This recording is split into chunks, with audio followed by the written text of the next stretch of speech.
All right, so this is the lecture for Database Foundations in SQL. There are two types of databases that you'll be dealing with, database servers and embedded databases. The one that you'll be seeing throughout the course is going to be in an embedded database, but when you are out in the workforce, you'll be dealing with database servers most likely. So it is the most common kind of database. It's a standalone process responsible for managing interaction with the database. It's a reserved space on your hard drive where it will store data. So essentially, it's a physical server where a database lives and it is storing that data. So an example of that is Wikipedia, for example. An embedded database is a part of the application itself instead of a standalone process. So that's what we'll be working with today and what you'll be working with when you go through the curriculum. So with that being said, it is a relational data. So there's tables, rows, and columns. So the table is essentially like a subcontainer to store your data. So, you know, when you're working on an Excel sheet, you have your rows and you have your columns, and that makes up a table. So in the simplest form, that is a database, just one big piece of information full of a bunch of tables. So with that being said, each table has rows and columns. A row is going to be where you're entering your data. It's the individual data that populate the columns. And when you are entering in like new information for a row, it must match the shape of the table. And what I mean by that is it has to match the number of columns that there are. So let's say you have a table that's like first name, last name, phone number. If I enter a new row, if I put first name and last name but no phone number, I'm going to get an error. I have to have it matched. So I have to have all three chunks of data for the three columns that exist. And as a column, as you probably already know, but if not, is a vertical stack of boxes that define the structure of the table. So with that, since this is relative data, they're going to have relationships and relational databases. The couple of those are one-to-one, one-to-many, and many-to-many. A one-to-one is when one row in a table is linked to only one row in another table. So an example of that is one customer has one unique customer ID. That's a one-to-one. A one-to-many is one row in a table is linked to many rows in another table. So an example of that would be, let's say there's a support agent, and they're going to have many customers. So one support agent, many customers. So that's one-to-many. And then there's many-to-many, which is many rows in a table are linked to many rows in another table. So an example of that would be many products could be linked to many customers. If you go to a grocery store, there are a bunch of products there and a bunch of customers could be using those products. So that's a many-to-many. Okay, makes sense. Okay, good. So let's go ahead and set up our environment. You don't have to do this with me, but when you go back and follow along, you definitely want to have this downloaded. It's SQL. I already did it. Okay, perfect. It's SQLtron, and you download the sample database in the curriculum, and then you're going to connect the database with SQLtron. So I have SQLtron open here, and this is the database of the curriculum. So I'm just going to connect it. But if you don't know how to add it, you're just going to hit add. Once you have it downloaded, of course, you're going to name it sample database. Then you're going to pick SQLite.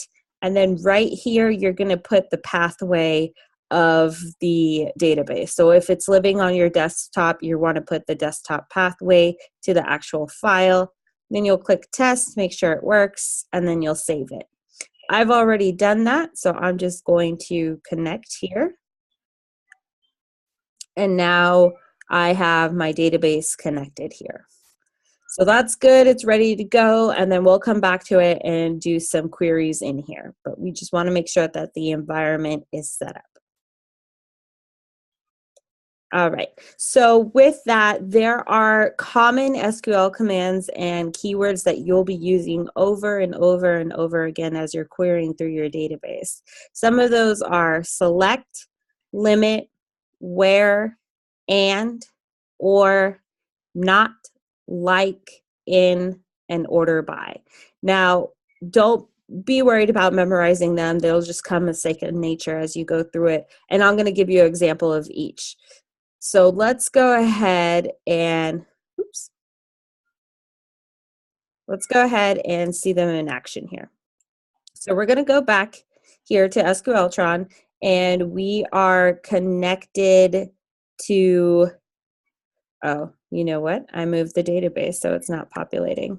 Give me 1 second to change that here.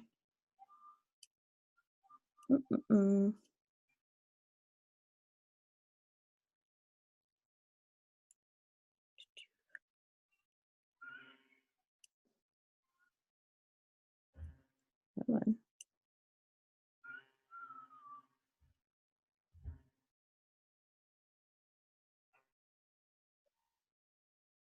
All right, and let's go here. There we go. All right, so before this wasn't populating any tables, so I knew it wasn't connecting properly, but now we have a bunch of tables in here. So let's go ahead and start seeing these commands in action. So the first one we talked about was select. So the standard way of writing select is select, and you can write this in lowercase or capital, it doesn't matter. Common practice is to put it in capitals because then you can tell what are the keywords or commands. But it doesn't really matter. It will work either way. So let's say I wanted to grab the track ID, oops, the name, album ID, media type ID,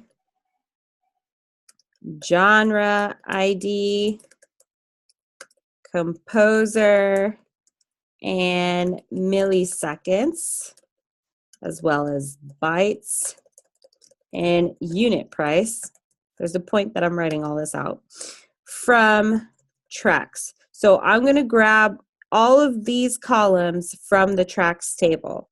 So if we look at the tracks table here, we see that's essentially every column. So I am going to put my semicolon. I'm going to execute that. No such column unit. Unit price. Ah, good catch. All right. You mentioned that I can use in lowercase or uppercase the select statement. Can I do that also with the field name? Or are they case For sensitive? like the column names and stuff like that? Yes, exactly. No, those have to match. Okay. So only the commands. Okay, perfect. That's good to know. Okay. So here we have it grabbing all of the columns. Now, instead of having to write all of the columns, there is a shorthand to do that, and you could just put a star. And that just means all. So select all from tracks. So it's pretty tedious writing all that out. So I can just do select all from tracks, and then it's going to populate the exact same table.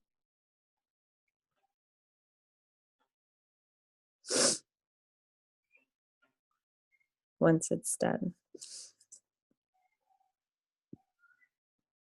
There we go. So we get the exact same result. Now, if I wanted to select just like one column from it, I can just write the column that I want. Let's say I just wanted the name. I can do select name from tracks. And then it'll just give me the names. So that is select. And we'll be working with it more, but just to give you an example. Now, the next one that we talked about was limit. So what limit does, it limits the amount of results that you get. So let's say I wanted to select all from tracks, but I wanted to limit, right? There's 3,503 rows. I don't want all of that. Let's say I just want 25. I can just put a limit limit 25. And what it's going to do, it's going to give me the first 25, not any random 25, not the last 25, but the first 25. So if I execute that, we see we have 25 rows, and I have that, and you can see that it is the first 25 because you could tell by the track ID. Okay, so that's limit, nothing too crazy there. Now we have where. This is where you can be a little bit more specific. It's kind of like a conditional, so where a condition is met. So if example of that, it's select all from tracks where milliseconds is less than this big number here.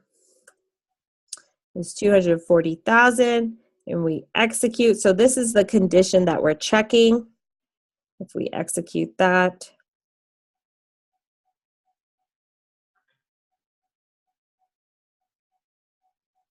we see that all of the songs here are less than 240,000 milliseconds if you go down here, and that results to 1,462 songs that meet that requirement.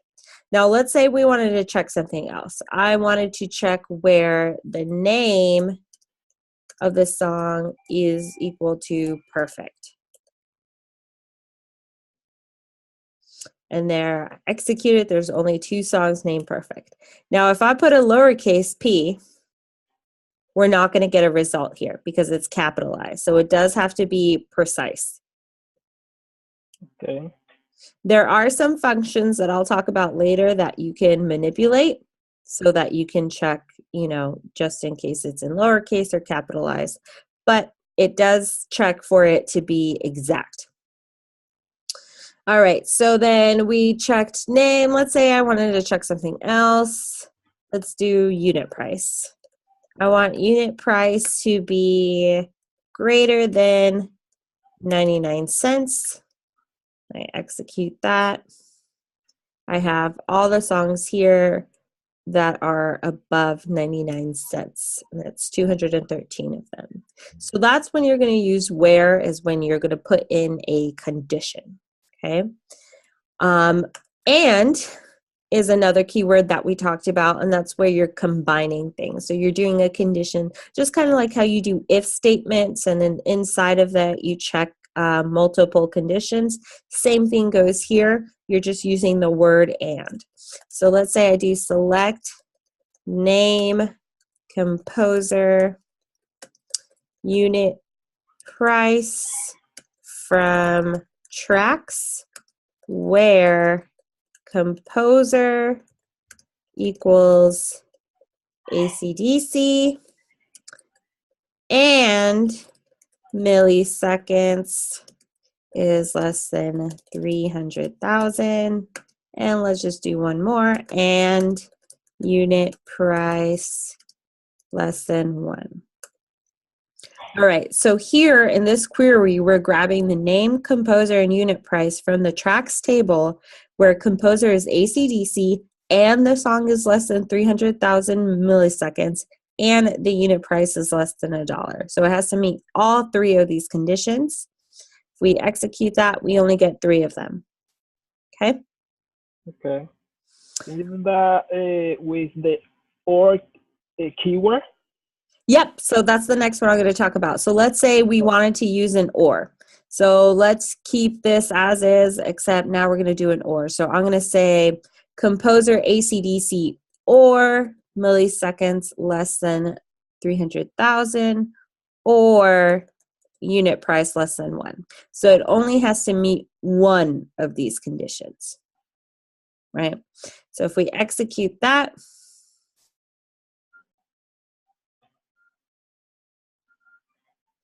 we get way more, right? We get 3,291 that meet that requirement, because even though the composer is not AC/DC, the unit price is less than $1 here. And you can find that in all of these, they're going to match one of these at the very least. Could match two, could match all three, but it only has to match one of these criteria. So that's where the or keyword is used.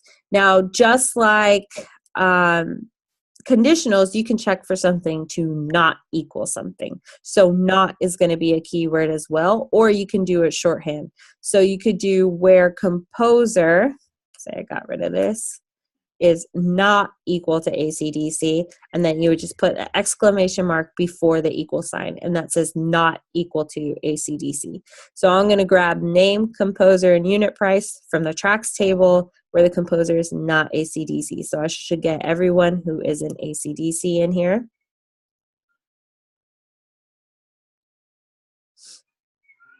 And there we have. So there's AC/DC has a lot of songs apparently.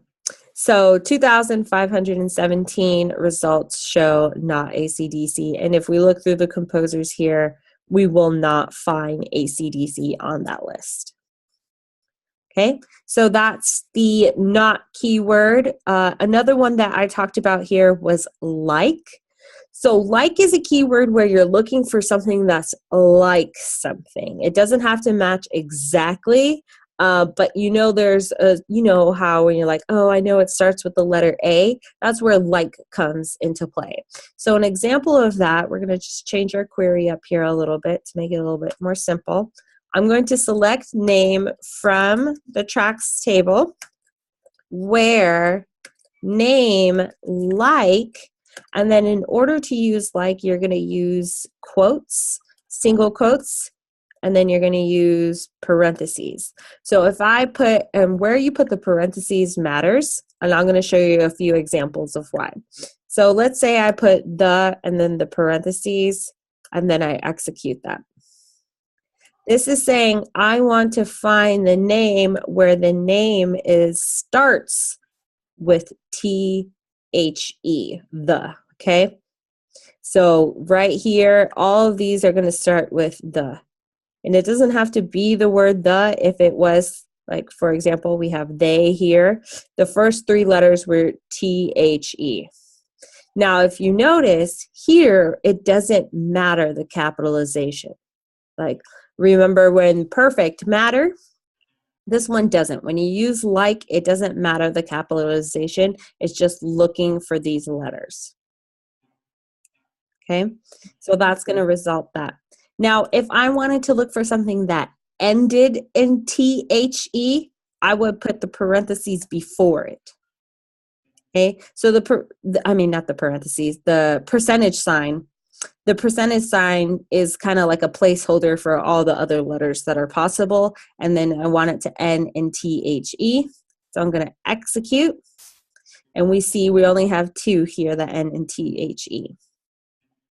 Now, if I'm looking for something that has, let's say, OR, but anywhere in the text, it could be at the beginning, it could be at the end, it could be in the middle, it could be anywhere, you're going to put the parentheses on both sides. So we're just looking for OR together somewhere in the name. So if we execute that, we can see that we find it in a number of places here. We have it OR here, here it's at the end, here it's in the middle, here it's in the middle, and so on and so forth. So it's looking for this two pair of characters anywhere in the text. So we put the percentage sign on both sides. Now, another thing that you could do with like is you could put a underscore here. And that's saying the second letter is going to be R. Okay, so this is a character, R, and then it's going to start off that way. So if we execute, we see that the second letter of all of these is going to be R. So if you know that the second letter of what you're looking for is going to be an R, you can put a underscore there and say there's only one character. If you put a parenthesis, they're saying that could be a variable amount of characters. An underscore specifies that there's only one. So if R is in the third character, you would have two of these. Okay? Okay. And then last thing that you can do with like is, let's say we're looking for the letter E to start off with. But just kidding, I don't want that. I can put not like. Okay, so everything that doesn't start off with E. And we're going to get those results. So you can use not like as well if you know that's not what you want. Okay. Perfect. All right, so that is the like keyword. Next keyword I mentioned was in. So let me show you some examples of the in keyword. So we have select, name, track ID, and from the tracks table where track ID in, and then let's say I have a list of numbers here.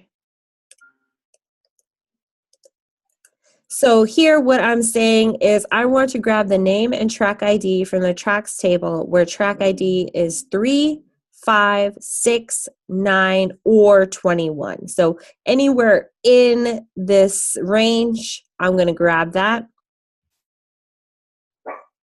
Where track ID in? So this is a syntax error. Does it need a space? Oh, it needed a space. All right, so here we can see that it grabbed all the tracks that had the track ID 3, 5, 6, 9, 21, which is exactly what we wanted. Now, something more in depth that we could do is, let's say we wanted to select name from tracks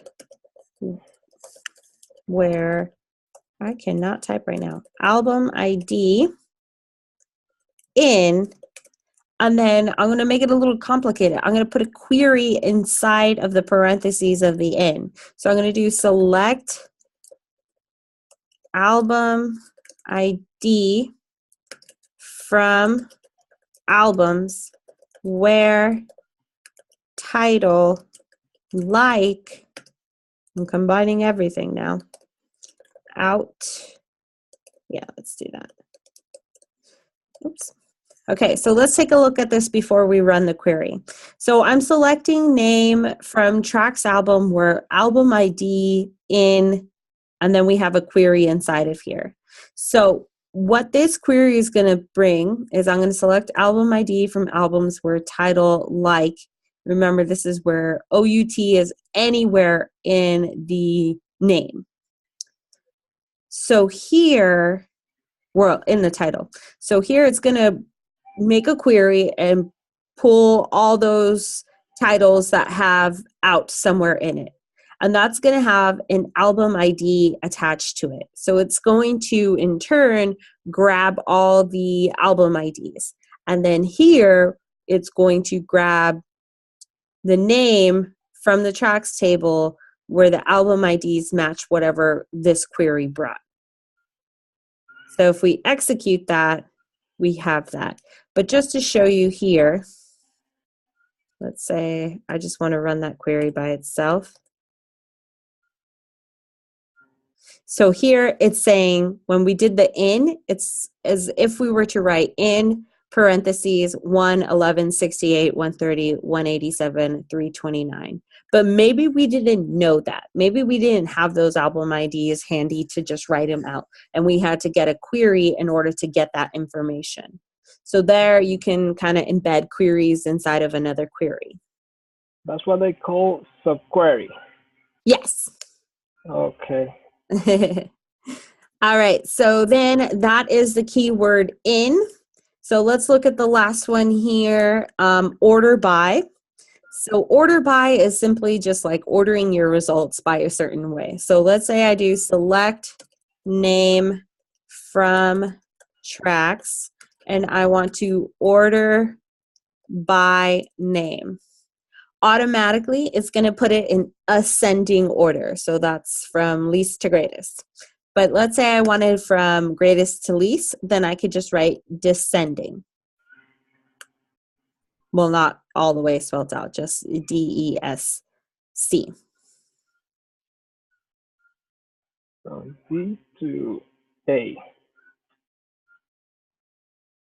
I'm sorry? From Z to A is descending. Oh, okay.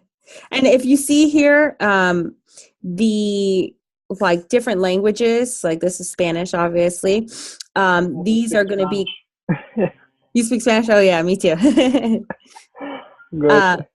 So these are considered at the bottom, right? Or the greatest, I mean. So the foreign letters are going to show up that, and then we have the regular English alphabet with Z here. Okay, so that's something to keep in mind if you're dealing with multi-languages in your database. Okay, so let's see here. Another thing that we can do, let's kind of combine some stuff. Let's select name from tracks. Let's do where milliseconds less than 180,000, and I'm going to order by name.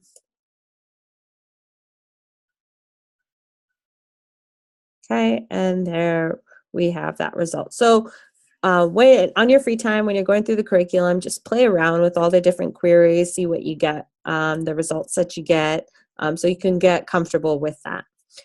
But that are some basic SQL commands. So let's go ahead and jump into more knowledge here and learn about joins. So joins are used when you have a need to combine data from multiple tables in a single result. So you might have different tables that are holding different information, and you need both of those tables to be combined in order for you to run a query on all of that. So let's say you had a customer and you have all their invoices. That's one table, but then you have another table of what their interests are, and then you can kind of create a formula to figure out recommended albums or something like that. So with that, you have kind of different types of joins that you could do. You have a join or inner join. They're the same thing, and you'll see both. You'll see inner join or join. Just know that they're one and the same. You have the left outer join and a right, SQLite doesn't support right outer join, but it does exist, so you can keep that in the back of your mind. And then there's multiple joins. So a join or inner join, it creates new rows by taking columns from each table and aligning them where the join criteria matches. So let's say you have a customer table and you have an invoice table, and let's say customer ID is the only column that is common in both tables. You'll use that column in order to join those two tables.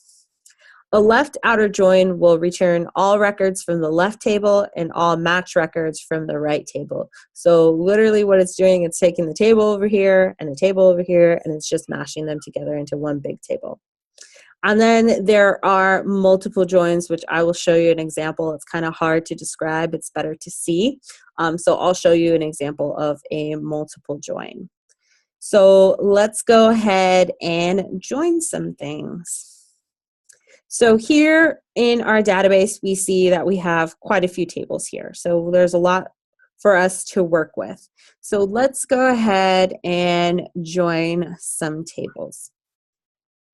So let's say I'm going to do the inner join first. So I'm going to do select name, title, artist ID from tracks. And I'm just going to put it on multiple lines so it's easier for me to see, but you can put it all on the same line. And I'm going to inner join albums on tracks dot album ID equal albums dot album. Did I spell that right? Album ID. So what this is doing, if we look at these two tables here, right, we are joining tracks and albums.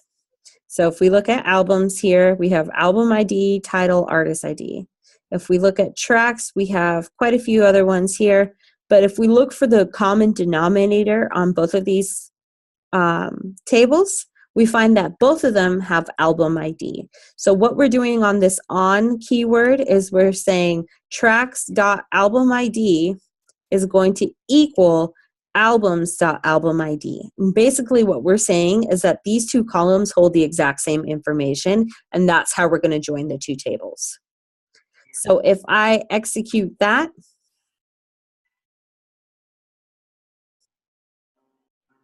we have the name, title, and artist ID. Okay? Okay.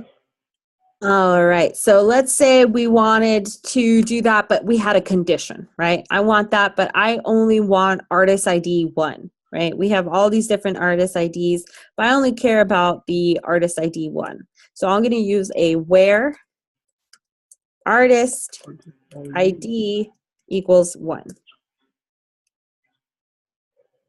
If I execute that, I only get 18 of that, and you can see that all of these have artist ID 1. Okay, so that is an inner join. Now note, I wrote inner join, but I could have written just join. They're one and the same. So whatever makes sense to you and you're comfortable with, I would do that. Normally I would write, and I'm going to show you a shortcut on how to do this, including making this shorter. But this is kind of like the fundamentals of it, so you know what's going on. So that is an inner join or a regular join. So let's go ahead and do an outer join, and more specifically, a left outer join. Now, remember I told you that there is a right outer join, but SQLite doesn't support it. So if you try to do it through SQLtron on the SQLite database, it's not going to work.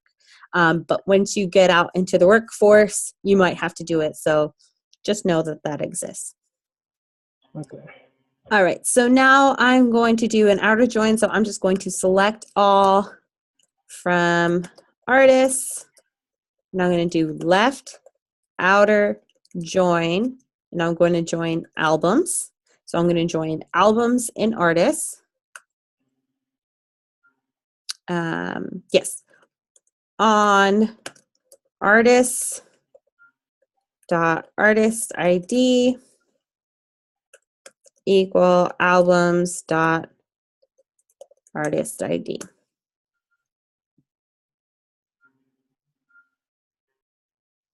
So there we have, so if we look at these two tables so you can get an idea of what just happened, we have the artist table and we have the albums table. Now this is considered the left table and this is considered the right table. So a left outer join is going to put the left first and then the right.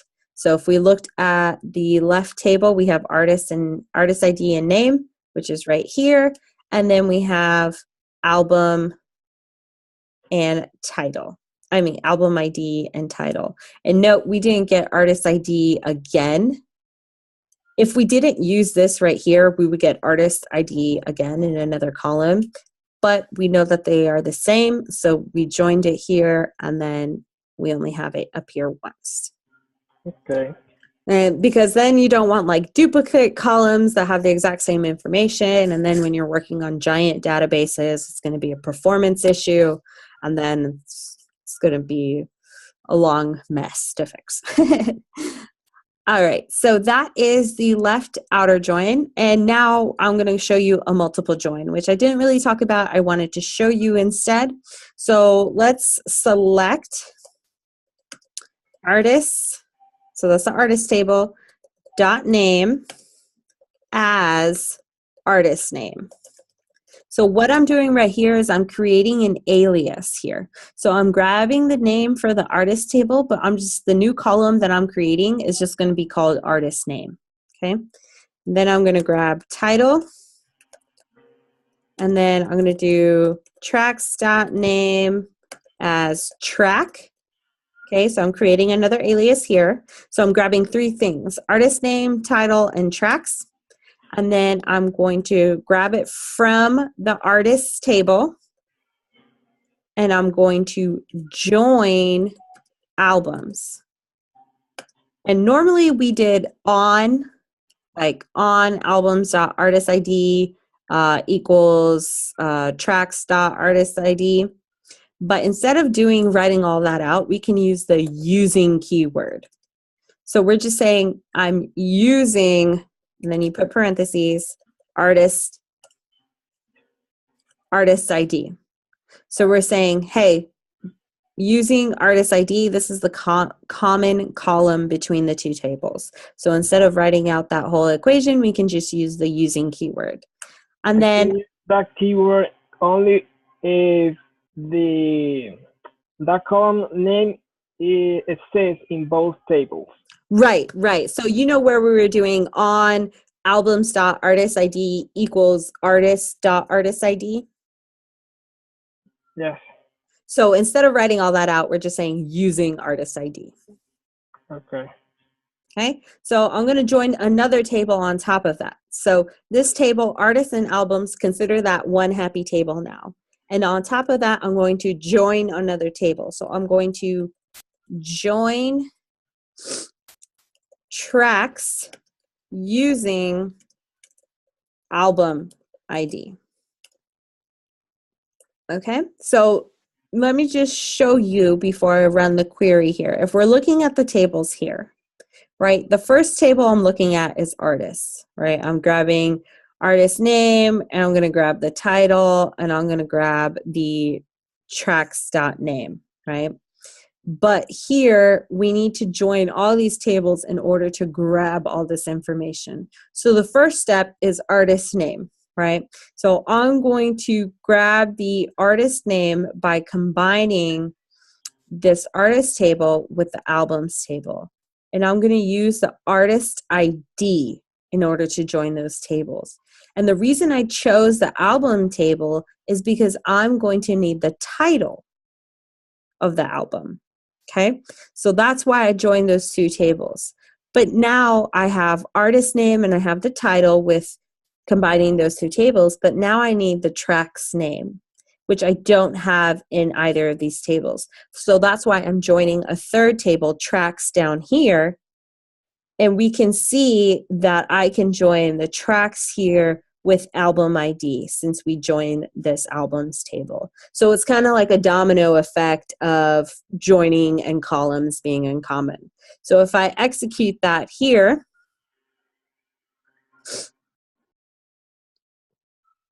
we're going to have three columns: artist name, title, and tracks. Now, artist name and tracks are, remember, aliases that we created. So you can change those to whatever you like or whatever makes sense to you, right? And that's how you can join multiple tables to get the information that you need, because there are going to be times where one table doesn't have it all, two tables doesn't have it all. Maybe you need to join like 6 tables, depending on the database that you're looking for and the query that you need. Limit? Is there a limit? Not that I'm aware of.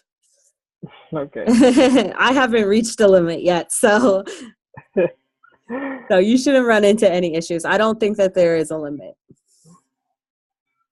All right, so that is joins. Before I jump into CRUD operations with SQL, do you have any questions on anything that we've gone over so far? No, everything is so clear. Okay, perfect.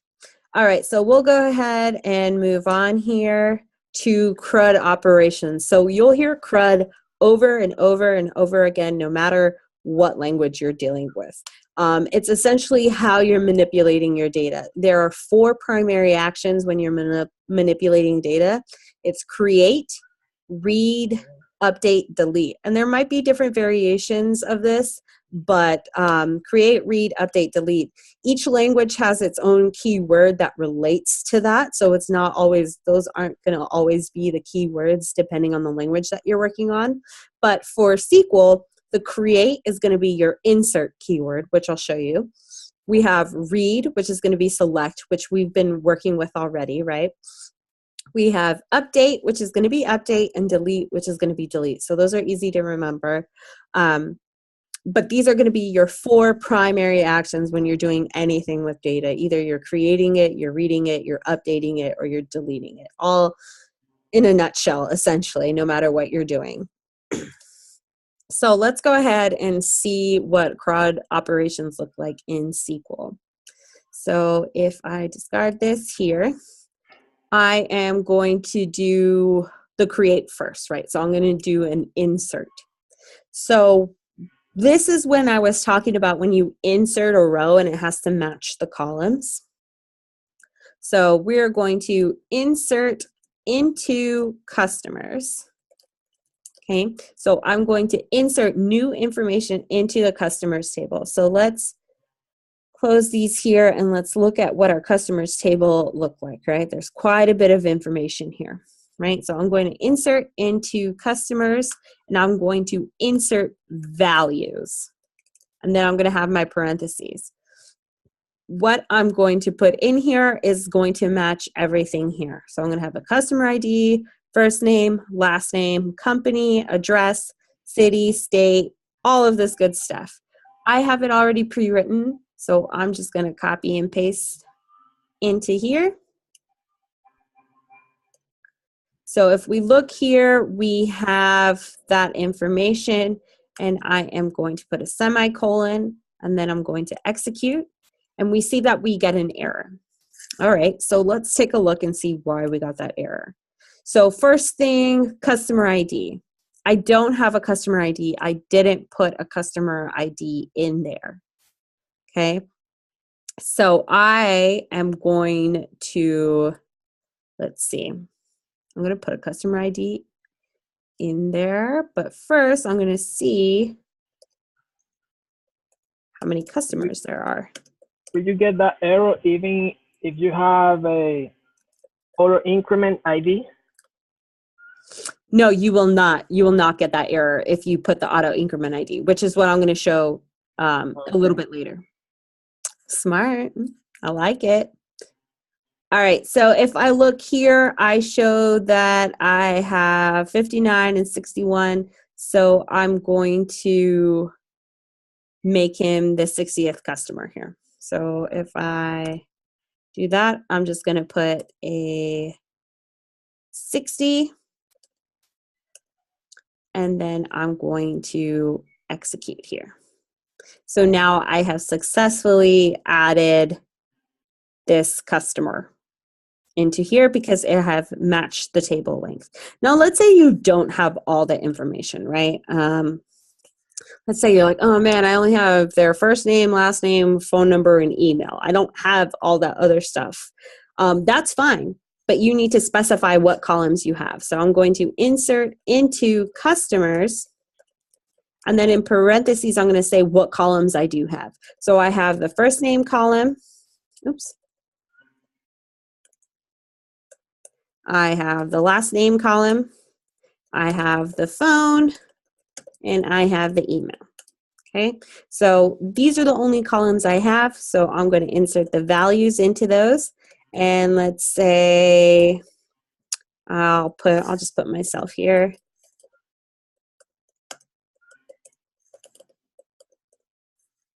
Let's say, I almost gave my real phone number out. Hold on.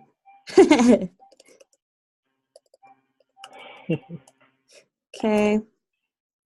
And let's say email.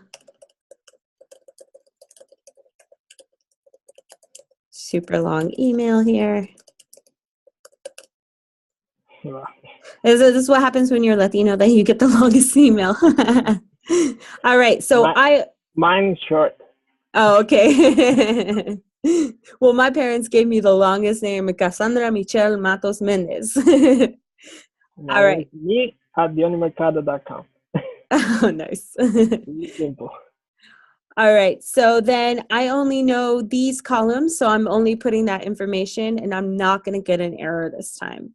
So I'll execute that, and we already have that information. So if I select all from customers, I should see myself at the bottom there, and there I am.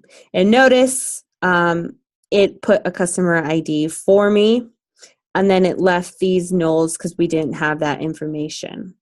Okay, and I'll go over nulls and how it added the ID for me in a little bit. But that is essentially the create, aka insert, operation out of the CRUD operations. So the next one was the read, which is select, which we've been working with this whole time. So I'm not going to show you any more examples of that because you should be pretty familiar. Let's go ahead and jump into the update. So the update command is going to be the update operation in your CRUD operations. When you're doing update, you first want to write update and then the table that you're working with. So let's say I'm updating the customers table. And I'm going to set first name equal to Jonathan, where customer ID equals 60. Okay, so if we look at our table here, customer ID 60 is Johnny. So Johnny here is going to turn into Jonathan. Okay, so if I execute that, it says it's affected one row. Perfect. There's only one customer ID with 60. But if I go ahead and select all from customers, we go down here. Johnny is now Jonathan. Now, if I didn't put that where, it would have changed everybody's first name to Jonathan. So you want to be very careful when you're doing update and the set. Because then it's going to affect everyone. So an example here is, let's say I want to update customers and I want to set my support rep ID equal to 4, where the country is equal to USA. So any customer who is in the United States is going to have the support rep with the ID 4. Okay, so if we look here, for example, Johnny over here, Jonathan, he is in the US of A, and his support rep ID is currently 6, but it's going to change to 4, and so will everyone else's who is in the United States. Okay, so if I execute that, syntax error near 4. See, sometimes it's picky about spaces, sometimes it's not. Let's just put this all in one line here. Sometimes it like it, sometimes it doesn't. All right, so there, if we select all from customers, we should see that Jonathan has a support rep ID of 4. Okay, so that is the update. So we've done create, which is insert. We've done read, which is select. We've done update, which is update. So now let's go ahead and do delete. So let's say Jonathan is no longer a customer of ours. So we're going to go ahead and delete him off of our database. We don't need his information anymore.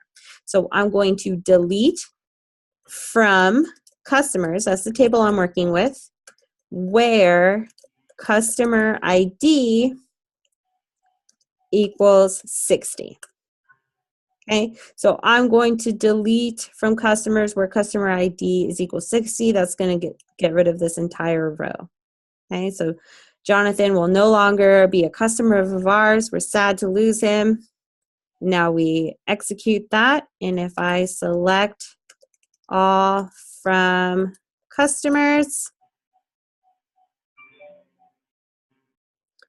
we see that Jonathan is no longer with us here. Okay, and we know, and you notice it doesn't change the customer ID because that was unique to Jonathan. Okay, so we're not going to replace another customer with his customer ID. That's probably going to mess up everything that you have going on. So that is unique to Jonathan, and it just skips that number. So we have customer ID 59 and then goes to 61.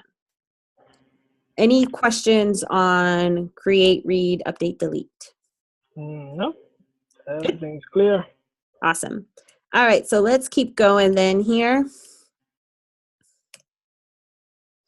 Creating tables. So when we're creating a table, as we've seen, there is a certain structure to them. We have columns, which are considered the most important part. That's where the data lives.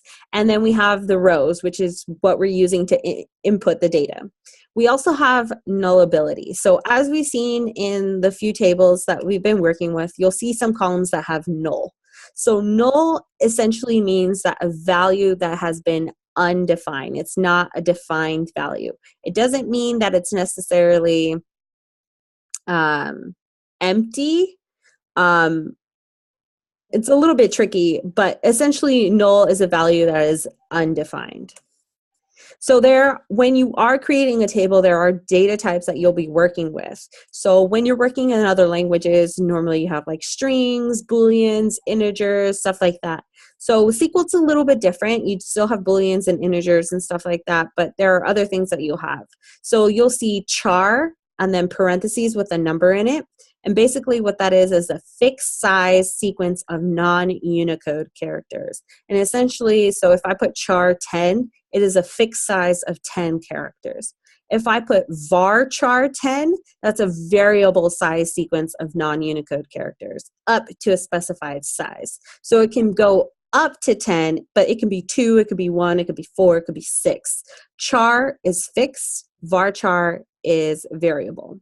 Then you have nvarchar, which is a fixed size sequence of Unicode characters. So not Unicode and then Unicode. Then we have integer, which is basically your whole numbers. We have date time, which is month, day. No. It's year, month, day. Yeah, year, month, day. Then hour, minute, second, I think it is. Yes. Yeah. From year to seconds. Yeah. So it's very specified. And then that can be separated too. You can have date, which is year, month, day, and then you have time, which is hour, minute, second, or you can combine the two. And then we have numeric, which is going to be your decimals and stuff like that. So the prices. Right. When you're dealing with decimals, you're going to want to use numeric rather than integer. Now, with your columns, you can have certain table constraints. So you can put constraints on, hey, this data has to be validated in order to be added. So table constraints are used to specify rules for data in a table, which will limit the type of data that can go within a table or column. So we'll make sure that the data is reliable and accurate. If any constraints are violated, the action or query will be aborted. So you can put constraints on your table so that you can kind of prevent from anything disastrous happening. So it will check for validation. If it doesn't meet the requirements, then it is not going to do the action or query that you ask it to do. So with that, there are major keys that you will be working with. You have a primary key and a foreign key.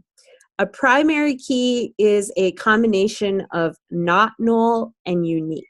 Essentially what that means is anything that you put in this column has to be entered and it has to be unique. So not null means like you can't go undefined. You have to put something in there. And unique means it has to be unique. You can't have duplicates. Also, you can put auto increment, which you mentioned before, to generate a unique number when a new record is inserted. So when I added myself to the table here, it auto incremented this customer ID for me. Okay. A foreign key is going to be a relation between tables that will restrict the insertion of data into one table depending on the contents of a second table. An example of that is, let's say that we are entering countries, right?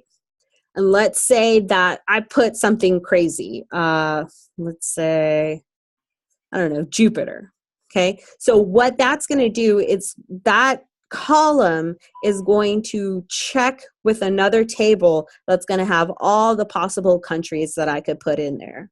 And then it's going to check to see if Jupiter is a part of that table. If Jupiter is not a part of that table, which I don't think Jupiter is a country, then it's not going to allow it to be added, right? It's going to restrict that insertion of data. So that is something that you can use if you are let's say entering state abbreviations or something for that example. Whatever you want to use it for, you're referencing that specific column to another table and you're using a foreign key to do that. Okay. Any question? Oops. Any questions on these two? No. Okay. Okay, so then there are more constraints that you can put on it. We have check and default. So check is an expression that you create that will check each entry into the table for validation, or it will fail the constraint and update or insert will fail. So basically it's just checking something, kind of like a condition, and then if it validates, you're good to go. If it doesn't, the command's going to fail. Then we have default. So default defines default values that you can assign to a column in the case where an insert statement does not include a value for that column. So let's say you have a table of information and let's say you have a column that's like new customer, old customer, or something like that. And you enter something and you don't put that. You could put the default as in new customer, or whatever you want to use it for. It's going to assign a default value for that column if information is not provided. It's very useful for dates. For example, a registration date of a user. Yeah, exactly. So you can default to like time of creation when it's entered into the database, like if that information is not provided. Okay. That's one example, but you could do it for a number of things.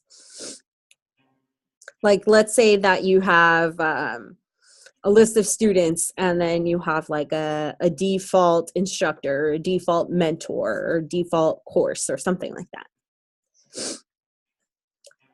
All right, so let's go ahead and create a table here. Let's go back here. I'm going to discard this. Make this bigger. Thought I could. There we go. All right, so I'm going to create a table. Let's say I'm going to create. You're going to write the word create, then you're going to write table. And then the name of your table, I'm going to call it app users. And I'm going to have my parentheses. In my parentheses is going to be the columns that I'm putting into this table. Next to the column name, I'm going to put the data type that it is. So those are the different data types that we talked about over here. Okay. So if we make those, let's say I have app user ID, and I want that to be an integer. And let's say I have first name, and I want that to be varchar 50. And let's say we have last name, and I want that to be varchar 50 as well. And let's say I do sign up date, and I'm going to do date time as my data type. Okay, so here we have a basic plain table, no constraints, no default values. We just have, hey, I'm inserting these columns, I'm creating this table, inserting these columns, these are the data types. Now, let's say I wanted to add some constraints, right? I wanted to force them to put their first name, last name, and sign up date. So what I'm going to do here is I'm going to write not null. Then I'm going to write not null and not null here. Okay, so that's one constraint that I've added. Now, let's say I wanted my user ID to be unique. So I'm going to say unique. Okay. So all of these are not null except app user ID, which if I wanted to do not null, I could do that. I could do not null unique. But since I have these two together, I'm just going to replace that with primary key. Okay, so primary key is a combination of not null and unique. Okay, so we need all of this information to absolutely be put in there where we're inserting data. But let's say, for example, on our customer table, when we added me, it did an auto increment for my customer ID. So I want to do the same thing here for app users. So after primary key, I'm going to do auto increment.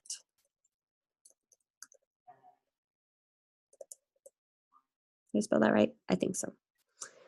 All right, so basically what this is doing, so even if we don't put the user ID, although it requires it, auto increment takes care of it for us. So the auto increment, It's like a default value. right, except it's creating the default value. It's not a standard default value for everybody. Exactly. Yep, exactly. So then we have that, so we can go ahead and create that You already have a table with that name. Oh, do I? It's probably from my last lecture. The top, yeah. Oh, I'll call it app users drop too. the table. It's from last week's lecture. I forgot to delete it. So I'm going to call it app users 2. And then if we execute, now we have that. Okay, so that's how we can create a table with a few constraints. Now, let's say that we're creating a new table and we wanted to check something and we want to incorporate a foreign key. So let me show you an example of that. Now, this is not working with the tables that we have here. This is just a theoretical table. So work with me, work with my imagination here. So I'm going to create table called customer example. Make sure I don't have this table. Okay, I don't. Customer example, and I'm going to have my little parentheses here, and then inside of there, I'm going to have my different columns. So I'm going to have first name, and that's going to be an N varchar. We'll say 40. Let's do a last name. And let's do N varchar. Say 30. I'm just playing around here. Let's do state. That's going to be N varchar. Let's say 10. Let's say postal code. We'll do an integer for that one. And then we're going to go ahead and incorporate a foreign key. So in the example that I was talking about, we were talking about checking countries with Jupyter, an example. But we can also check, let's pretend that there is a table that has all the state abbreviations, and we want to check that the input that we put for the state column is in fact a valid state abbreviation. So I'm going to use a foreign key. So we'll write foreign key, and the key is state. That's the column that we're working with.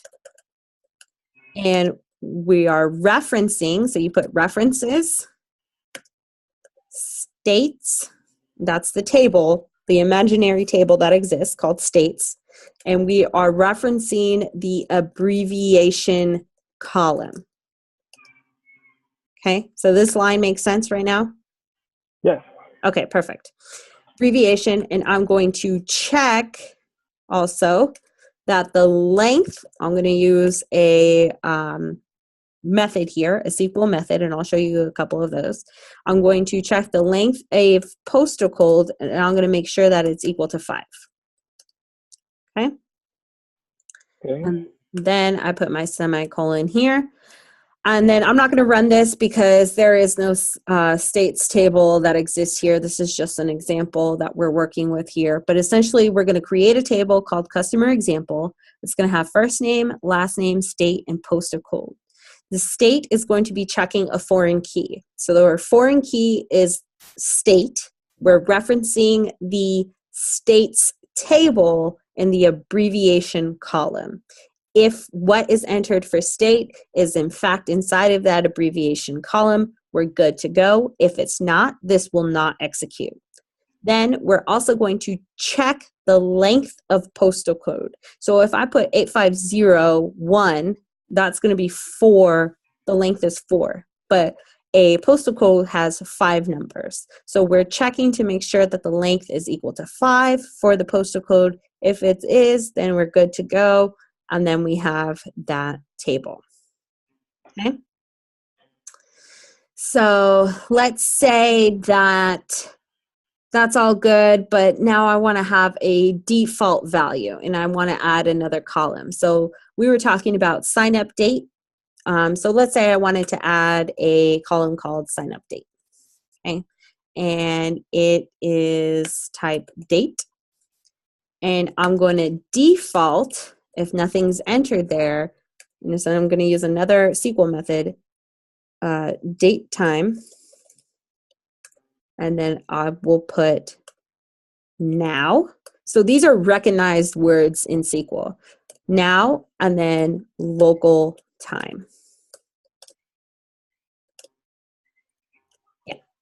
So what that is doing is it's now is right now, and it's based off with the time on your computer. So if I were to enter something in right now, it would say 12:07 and local time. I am in Mountain Time right now, so we'll have the Mountain Time zone here. Now, if it was on your computer, where are you located? Yes. Where are you? Massachusetts.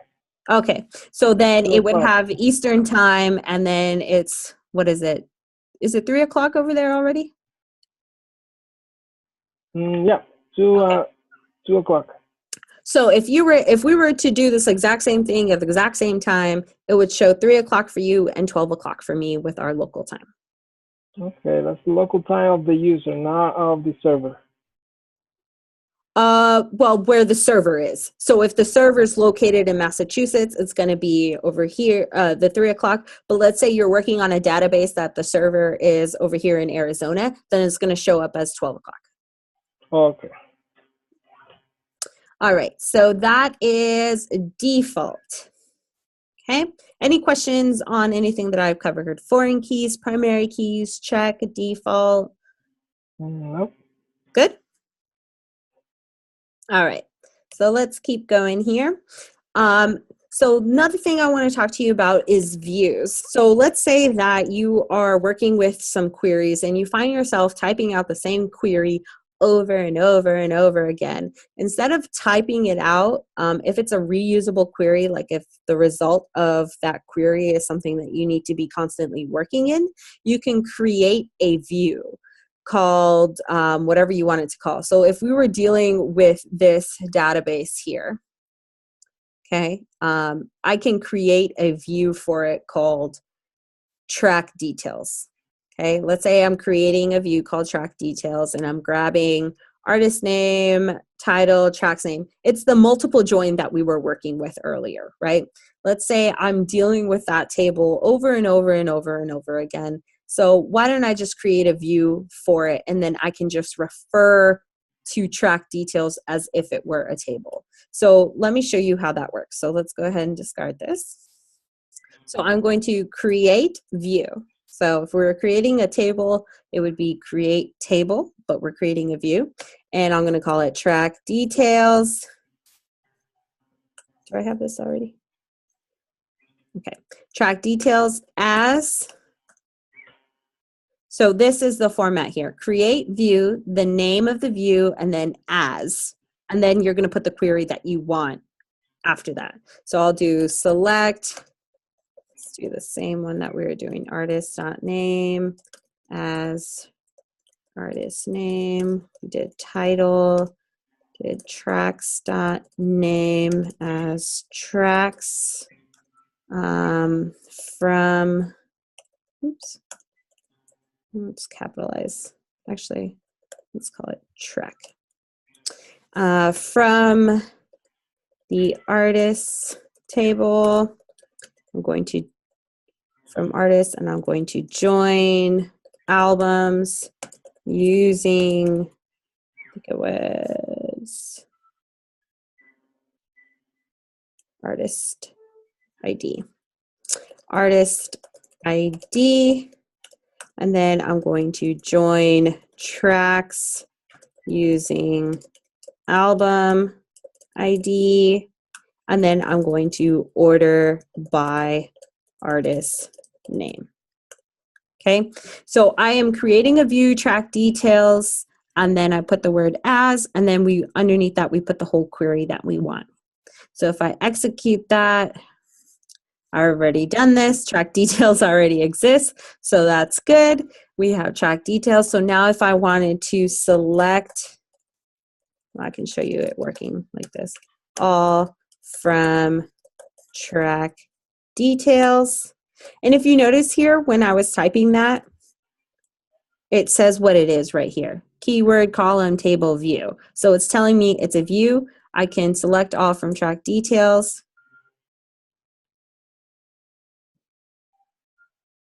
And it will give me that table. Okay, so with a view, it's very handy when you're dealing with multiple queries and reusable queries.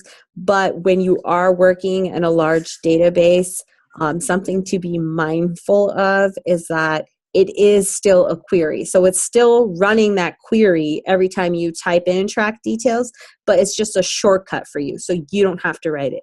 But it's still running that query. So depending on how many views you're working with and how you're running your queries, it could affect your performance. So it's not ideal for optimization, but for the matter of this course, it's going to be fine using views. But just be mindful of that, just something to keep in the back of your mind, that it can optimize performance. But for the curriculum, you'll be totally fine using a view. All right, so then the next thing I want to talk about is indexes. There's a clustered index and a non-clustered index. A clustered index is going to be the physical order of the data that is stored on disk. So it's common that your primary key is also your clustered index, because essentially it is in order as it came. Non-clustered index creates a completely different object within the table and contains the column or columns selected for indexing and points to the table's rows, creating the data. So that one's a little bit more complex, but essentially, let's say you have a specific column and you have like an index that's creating a whole new object of that column, and that's going to be your clustered index. So it gets kind of hairy working with that, because when you create one, you copy all of the data you're indexing into a new structure with the order you have specified. So it's creating more, it's taking up more space on your storage when you're dealing with a non-clustered index. So those are kind of the two different, normally you'll see clustered index over and over again, but just know that non-clustered does exist.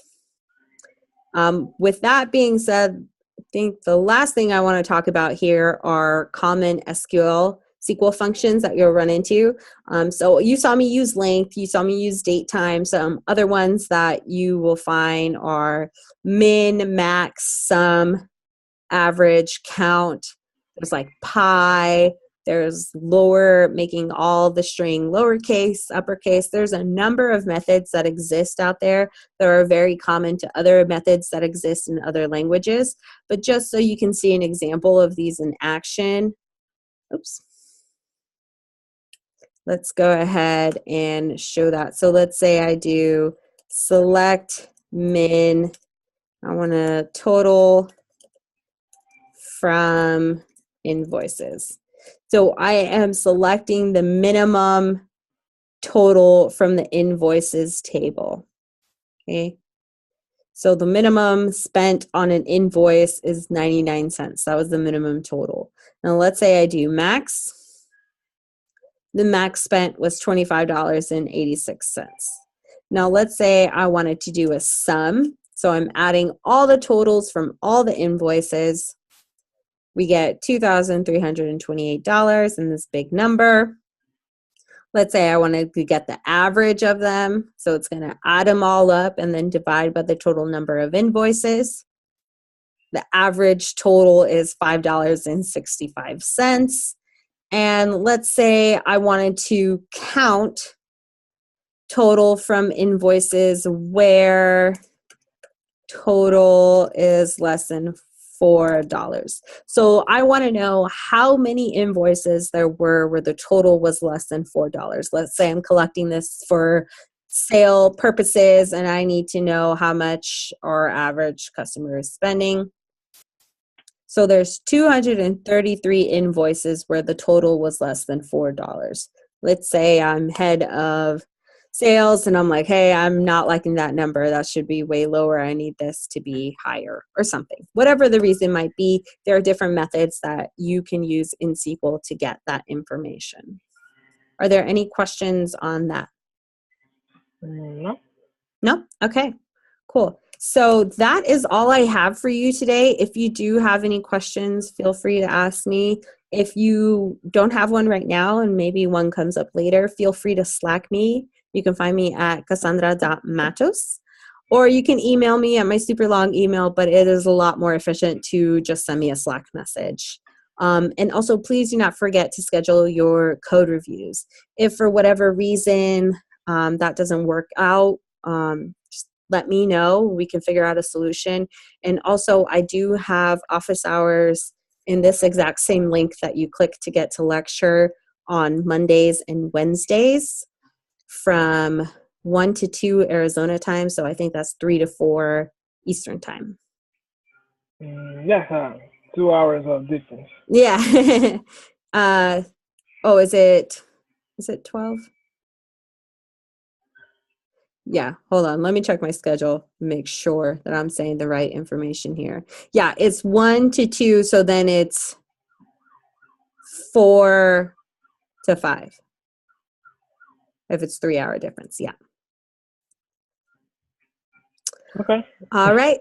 So do you have any questions for me? You feeling pretty good? I think in my dashboard, the time is specified in my local time, Eastern time. Oh, okay. Yeah, it should be, I put all the announcements in Eastern time, so it's kind of easier for people to calculate based off Eastern time. Yeah. All right. So if you don't have any questions for me, thank you so much for coming. I truly appreciate it. Feel free to message me if you have any other questions. Okay. I will. All right. You have a good one. Okay, you too. Thanks. Bye. Bye-bye.